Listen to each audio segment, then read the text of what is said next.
The Philadelphia Eagles have an A.J. Brown dilemma. The question is, who's in the right, who's in the wrong? Kevin Patullo or A.J. Brown? What do you think? Well, last night, A.J. Brown let his comments out on a Madden live stream, so we'll talk about that, and we'll get Nick Sirianni's reaction on the whole situation. Honestly, I don't think I've ever heard Nick react the way that he did today in a press conference, and we'll talk about what happened last night. Did I overreact on Monday night? Is the Eagles' defense good enough right now to carry them through all of this turmoil despite all the drama? We'll talk about it all right here on A to Z Philly. But ladies and gentlemen, we have to start it with the main man, A.J. Brown. This has been the talk of the town. Today, A.J. Brown goes on a Madden live stream with Janky Rondo, who I have now learned is a Commanders fan.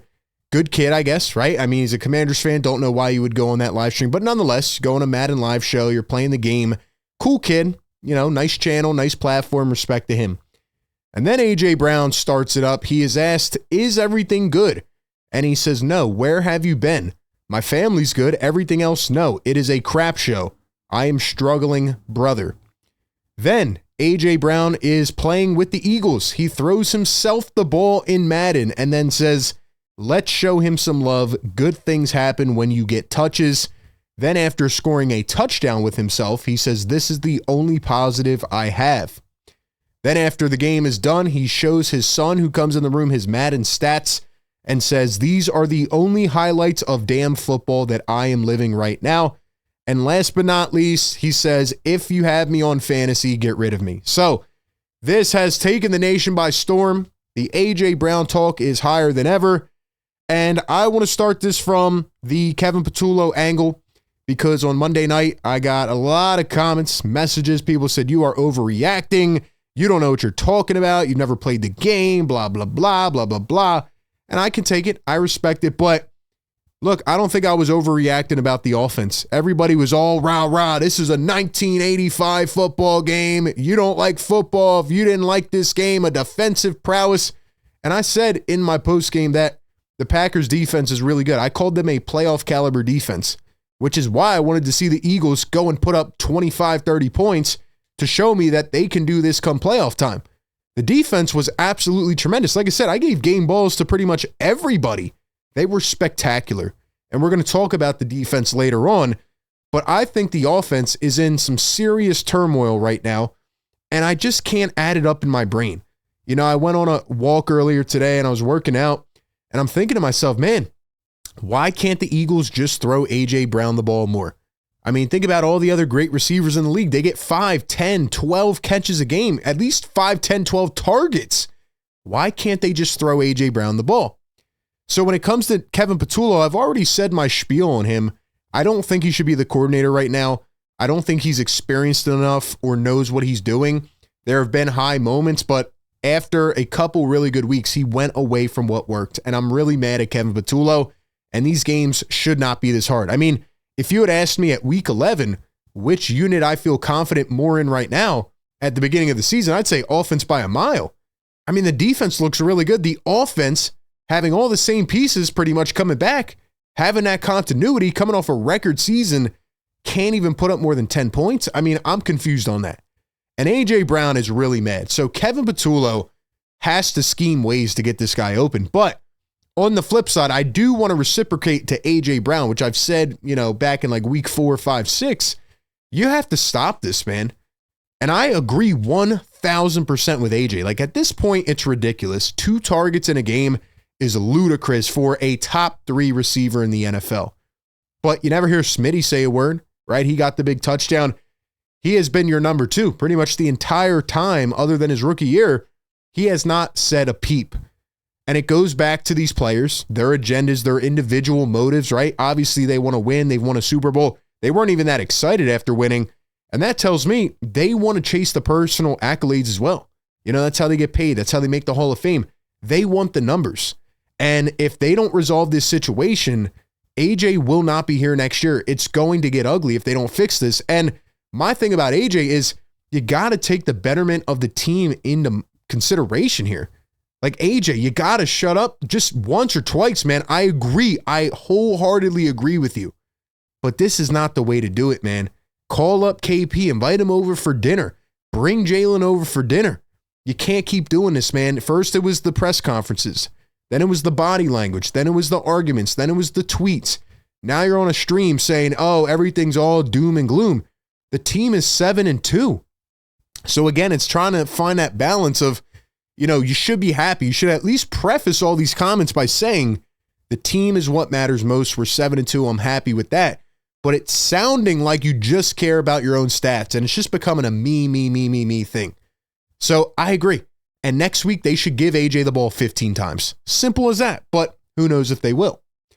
Now, Nick Sirianni responded in a press conference today because they were drilling him, and he was asked if AJ's becoming a distraction. He says, no, I don't think so. You can only go off your interactions and how they go about their work on a daily basis, which you guys are not able to see. It's business as usual.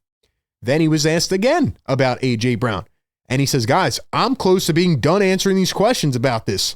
He's working hard. He's a part of the game plan. He will be going forward. He's working like crazy. We're excited to have him.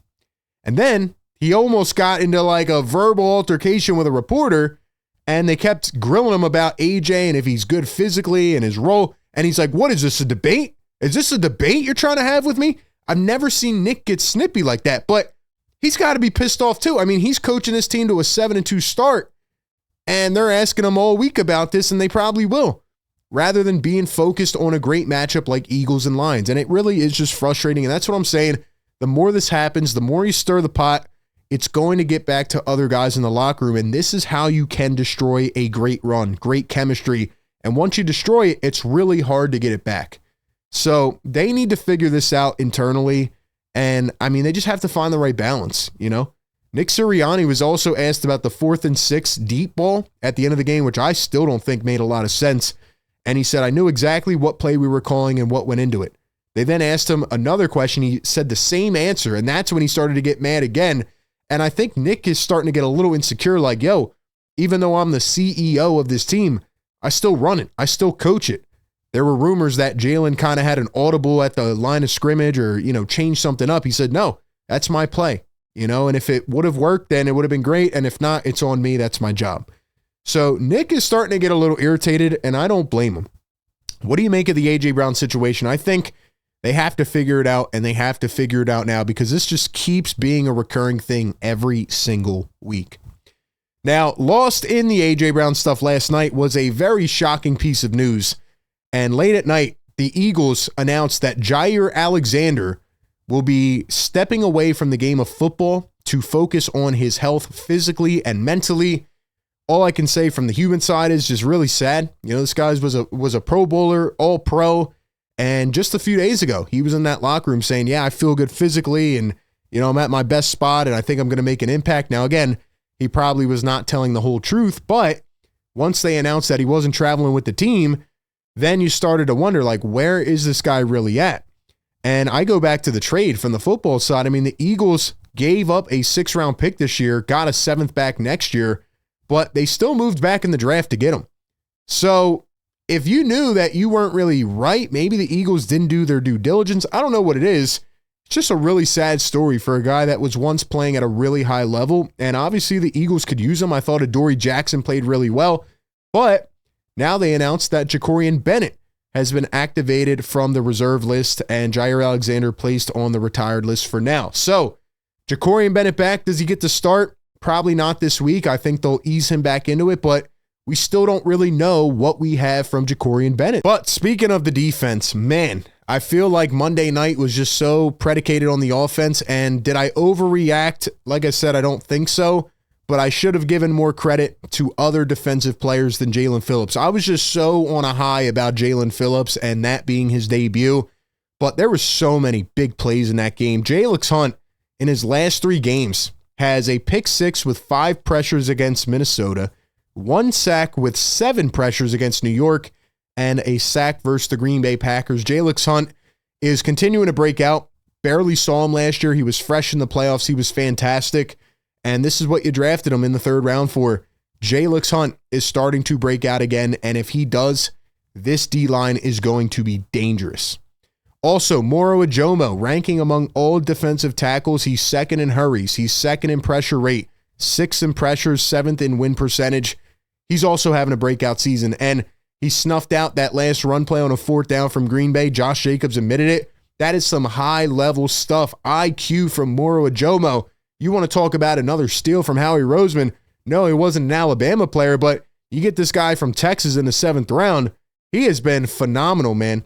And he's going to end up getting himself a payday too. I mean, the Eagles just have so many defensive weapons. It's like, who are they going to be able to pay, you know? But Moro Ajomo taking another leap too.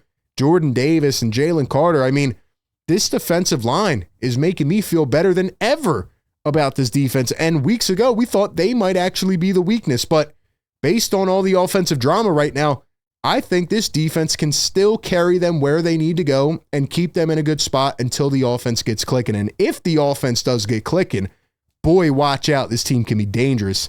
Lastly, I got to give a shout out to Nakobe Dean. 65% snaps because of rotating with Jahad Campbell, who, by the way, has also had a good rookie year. Zach Bond, just so many weapons. But 6 tackles, 1 tackle for loss, 1 forced fumble, 1 sack, a 90.1 grade, which is the highest in the game. And really, the defense has gotten better since Nakobe Dean came back.